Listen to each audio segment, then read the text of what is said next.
வணக்கம் உடன்பிறப்புகளே. செப்டம்பர் மாதம் முதல் நாள் திராவிட முன்னேற்ற கழகம் முப்பெரும் விழாம் எடுக்கும் அற்புதமான மாதம் இது.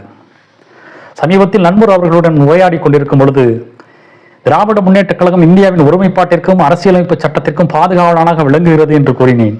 சட்டென கேட்டார், எப்படி என்று. ஒரே ஒரு நிகழ்வை மட்டும் அவரிடம் விளக்கி கூறினேன்.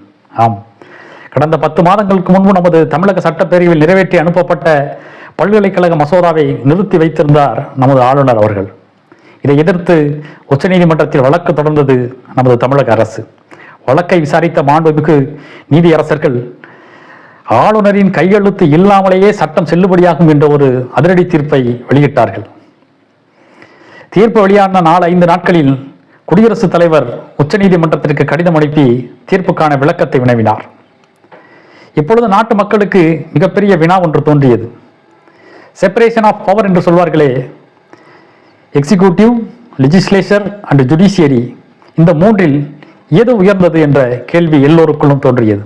அதற்கான பதில் இந்த மூன்றில் எதுவுமே இல்லை என்பதுதான்.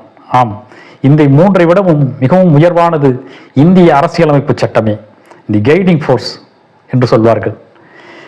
நாடாளுமன்றமோ சட்டமன்றமோ எந்த சட்டங்களை இயற்றினாலும் அது இந்திய அரசியலமைப்பு சட்டத்திற்கு உட்பட்டுதான் இயற்ற வேண்டும்.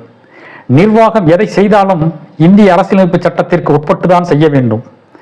இவை அனைத்தும் இந்திய அரசியலமைப்பு சட்டத்திற்குள் நடக்கிறதா என்பதை உச்சநீதிமன்றமும் உயர்நீதிமன்றமும் கண்காணிக்க வேண்டும். இத்தகைய சிறப்பு வாய்ந்த இந்திய அரசியலமைப்பு சட்டத்தை அண்ணல் அம்பேத்கர் அவர்கள் தலைமையிலான வரைவுக்குழு 3 ஆண்டுகள் விவாதித்து நம் கையில் தந்துவிட்டு போயிருக்கிறார்கள். அதே அரசியலமைப்பு சட்டம்தான் இன்று உச்சநீதிமன்றத்தின் வாயிலாக நமது மாநில சுய உரிமைகளை மீட்டுக் கொடுத்திருக்கிறது. இவை எல்லாவற்றிற்கும் காரணம் ஒரே ஒரு தலைவர், அது நம் தலைவர், தமிழகத்தின் முதலமைச்சர். ஒரு இனத்தின் பாதுகாவலனாக, மக்களின் பாதுகாவலனாக, ஒரு கட்சியின் தலைவனாக, கொள்கையின் பாதுகாப்புக்காக என்று தலை சிறந்த மனிதனாக தலை நிமிர்ந்து நிற்கும் திராவிட இயக்க பேரரசர் மாண்புமிகு முத்துவேல் கருணாநிதி ஸ்டாலின் அவர்களின் ஆட்சி மென்மேலும் தொடர திராவிட மாதத்தின் முதல் நாளில் சூளுரைப்போம். நன்றி.